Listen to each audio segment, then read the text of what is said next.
Hello friends and welcome back to my YouTube channel Shilvi smart classes. Friends, आज की video का topic है respiration. तो पहले समझते हैं रेस्पिरेशन की डेफिनेशन को। देखिए, it's a process which involves taking in oxygen into the cells, using it for releasing the energy by burning the food and then eliminating the waste products. Eliminating the waste products. कौन से waste products? Carbon dioxide and water from the body. देखिए, अब respiration को अगर हमने equation में समझना है तो क्या करेंगे? फूड जो हमने खाया है, जब वो ऑक्सीजन के साथ मिलेगा तो क्या बनेगा? Lots and lots of energy, carbon dioxide which we exhale and release of water. चलिए अब करते हैं अपना next topic, difference between breathing and respiration. पहला पॉइंट देखिए, breathing is a physical process but on the other hand respiration is a biochemical process. Second point, breathing involves lungs, क्योंकि जो breathing है वो लंग्स में हो रही है इसलिए it involves only lungs. But respiration involves mitochondria. Means mitochondria एक सेल ऑर्गेनेली है जहां पर रेस्पिरेशन अकर्स।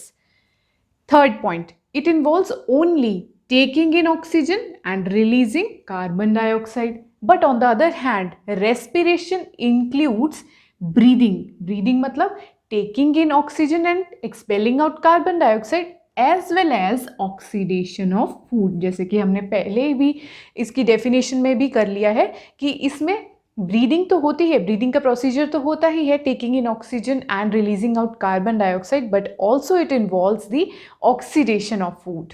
फ्रेंड्स, अब हम करेंगे टाइप्स ऑफ रेस्पिरेशन। देखिए, respiration is of two types, aerobic respiration and anaerobic respiration. तो सबसे पहले है एरोबिक रेस्पिरेशन। देखिए, aerobic respiration it takes place only in the presence of oxygen, जबकि anaerobic respiration it takes place in the absence of oxygen. Second point, in aerobic respiration there is complete breakdown of food, complete breakdown of food, but in anaerobic respiration only partial breakdown of food. Now the third point, aerobic respiration produces a lot of energy, but in anaerobic respiration less amount of energy is released. Friends, अब हम समझते हैं aerobic respiration और anaerobic respiration को in the form of equation. पहले discuss करते हैं aerobic respiration को।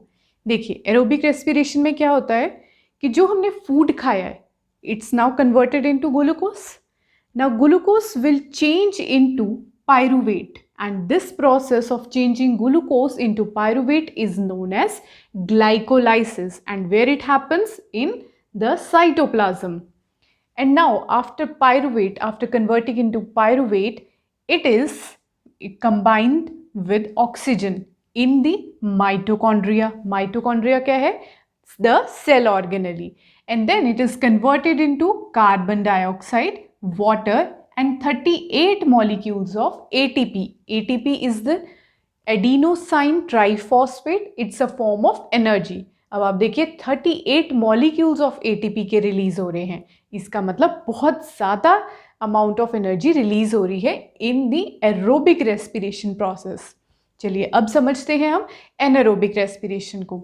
ये एनारोबिक रेस्पिरेशन में भी बिल्कुल वैसे ही है। स्टार्टिंग में ग्लूकोज जो हमारे फूड से ऑब्टेन हुआ है is now converted into pyruvate and the process is known as glycolysis. It happens where?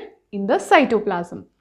After getting converted into pyruvate, now in the absence of oxygen, बच्चों ये ध्यान रखना है, in the absence of oxygen हो रहा है, it's now converted into ethanol. And alcohol is formed as the end product, where in the anaerobic respiration which happens in the absence of oxygen, ethanol is formed, 2 molecules of carbon dioxide is formed and only 2 ATP molecules of energy are produced. अब देखिए aerobic respiration में 38 molecules of ATP is released, but in anaerobic respiration only 2 molecules of ATP is released. अब anaerobic respiration की ये equation को जो absence of oxygen में हो रही है and the end products are ethanol, इस रिएक्शन को हम कहते हैं fermentation reaction.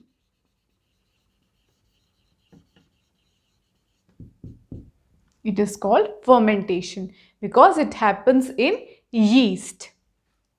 Now next is again anaerobic respiration where glucose is converted into pyruvate and this happens in our muscle cell, in human muscle cells. देखिए ये कब होती है?